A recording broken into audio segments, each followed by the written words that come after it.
Another video. जैसा कि हम इस सीरीज़ में J25 के लिए रिवीजन कर रहे हैं, तो हमारा नेक्स्ट चैप्टर है EM वेव। इसके पहले के चैप्टर का लिंक आपको डिस्क्रिप्शन बॉक्स में मिल जाएगा। तो हम स्टार्ट करते हैं, और ये बहुत ही इजी और बहुत ही हाई वेटेज वाला चैप्टर है, इससे ये क्वेश्चन आना फिक्स है। स्टार्ट करते हैं। सबसे पहले हम देखते हैं कि हमें कितने टाइप्स के EM वेव्स होते हैं, हमें कितने टाइप्स के वेव्स पढ़ने हैं। तो यहाँ पे जैसा कि इस टेबल में मेंशन है, हमारे टाइप्स हो गया, उसके रेंज हो गई, और उसके प्रोडक्शन हो गया और डिटेक्शन हो गया।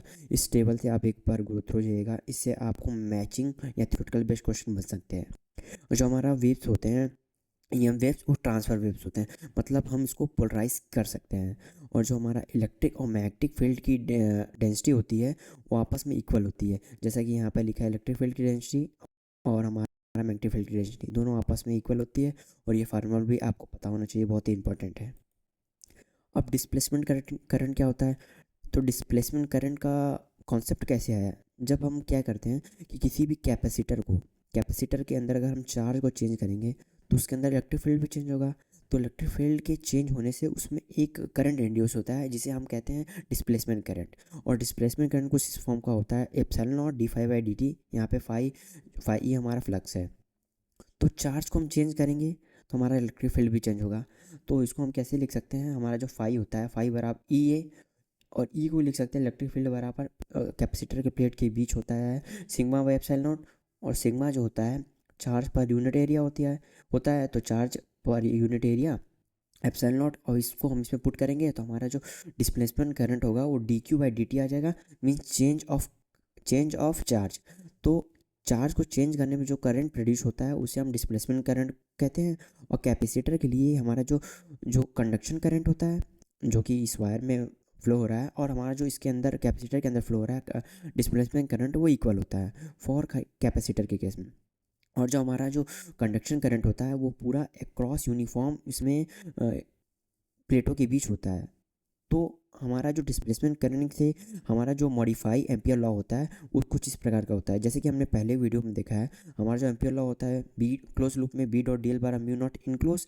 अब जैसा ही इसका मॉडिफाई लॉ हो जाएगा कि हमारा जो इनक्लोज होगा, उसके अंदर दो करंट होंगे। एक तो होगा डिस्प्लेसमेंट करंट, और एक तो हो जाएगा हमारा कंडक्शन करंट और डिस्प्लेसमेंट करंट, जैसा कि इस फॉर्म में दिखेगा, एप्सिलॉन नॉट d∅dt। अब हमारा जो मैक्सवेल की चार इक्वेशन है, इससे भी आपको मैचिंग के बेस क्वेश्चन बनने की प्रोबेबिलिटी बहुत होती है।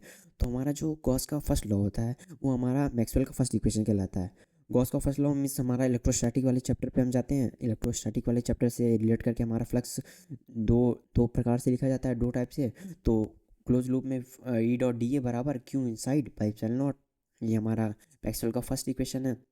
सेकंड इक्वेशन बढ़ते हैं हम नेक्स्ट वाले चैप्टर में, मैग्नेटिज्म वाले। तो मैग्नेटिज्म वाले चैप्टर में क्लोज लूप में B.da इक्वल टू ज़ीरो होता है, means entering flux equal to outgoing flux. एक पॉजिटिव होता है, एक नेगेटिव। तो हमारा नेट जो क्लोज लूप में फ्लक्स होता है, वो ज़ीरो होता है। और इससे हमें ये भी पता चलता है, इस इक्वेशन से, कि हमारा ये इक्वेशन रिप्रेजेंट करता है कि हमारा जो मैग्नेट होता है, वो मोनोपोल में एग्जिस्ट नहीं होता है। इससे ये थ्योरेटिकल क्वेश्चन बन सकता है, क्योंकि हमारा जो मोनोपोल है, वो एग्जिस्ट नहीं होता।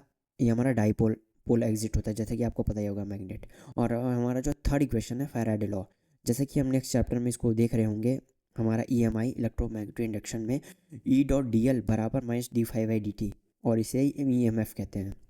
और जो हमारा फोर्थ इक्वेशन है, एम्पियर मैक्सवेल लॉ का जो मॉडिफाई लॉ हुआ है, उसको कहते हैं हम क्लोज लूप में B.dl बराबर mu naught IC conduction current, और हमारा displacement current mu naught epsilon not d∅dt। और फिर उसके बाद हम देखते हैं कि EM वेव इक्वेशन किस टाइप्स का होता है और क्या रिप्रेजेंट करता है। तो जो हमारा इलेक्ट्रिक फील्ड होता है, वो J कैप मीन्स होता है हमारा वाई डायरेक्शन में।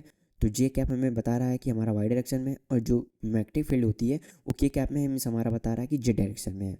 और हमारा जो इसमें एक होता है कि प्रोपोगेशन माने E×B किस डायरेक्शन में होगा। तो उसको पता करने के लिए क्या करते हैं, सबसे पहले क्या करते हैं कि अगर हम देखते हैं ω t और kx, इसका साइन सेम है, तो हमारा जो यहाँ पे मेंशन होगा XYZ, उसकी उसी डायरेक्शन नेगेटिव में होगा। और अगर यहाँ पर हमारा ω t और kx का साइन डिफरेंट है, और जो यहाँ पे मेंशन होगा उसी के डायरेक्शन में होगा, लेकिन पॉजिटिव में होगा। ठीक है। अब इसमें हम अब कुछ की पॉइंट देखते हैं, जो आपके क्वेश्चन सॉल्व करने में बहुत ही हेल्प होगा। सबसे पहला हमारा जो C हमारा मैंने जैसा कि पहले बताया प्रोपोगेशन होता है, और हमारा ई कैप होता है इलेक्ट्रिक फील्ड की दिशा में डायरेक्शन में यूनिट वेक्टर, और बी होता है हमारा मैग्नेटिक फील्ड के डायरेक्शन में यूनिट वेक्टर। अब अभी ये 3 फार्मूले आपको याद नहीं करना है, सिर्फ एक फार्मूला आपको याद करना है कि ई बी सी मीन्स होता है ई बराबर बी क्रॉस सी। ई बी सी, अब इसको हम रिवर्स करेंगे, सी ई बी और बी ई सी मीन्स, इसको बस आपको याद करना है ई बी सी, और ये दोनों आपको रिवर्स करने पे मिल जाएंगे, E B C E B और बी सी ई। ये एक फार्मूला आपको बस याद करना होगा।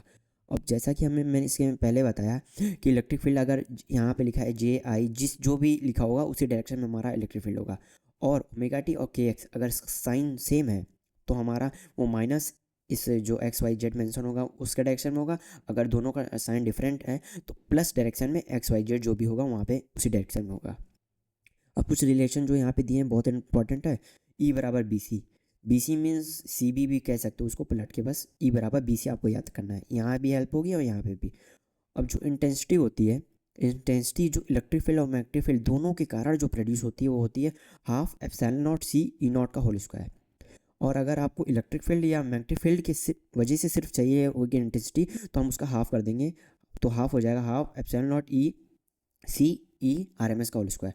और ई आर एम से यहाँ से कैसे आया, जैसा कि आप अल्टरनेटिंग करंट वाले चैप्टर में हम देखेंगे अगले नेक्स्ट वीडियो में कि आर एम एस बराबर होता है ई नॉट बाई रूट टू। ठीक है, तो इसको स्क्वायर करने से हमें ये फॉर्म मिल जाएगा, और ई आर एम एस यही में हमारा हाफ हो जाएगा, मतलब 1/2। अब जो हमारा स्पीड ऑफ लाइट होता है उसको हम किस फॉर्म में लिख सकते हैं अगर फ्री स्पेस में है, तो म्यू नॉट एप्सिलॉन नॉट, ये फॉर्म भी बहुत इंपॉर्टेंट है आपके लिए।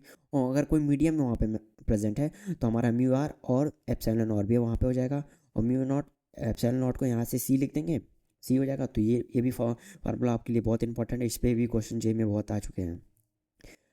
और इसके इंपॉर्टेंट क्वेश्चन को मैंने आपको डिस्क्रिप्शन बॉक्स में दे दिया है, तो थैंक यू फॉर वॉचिंग।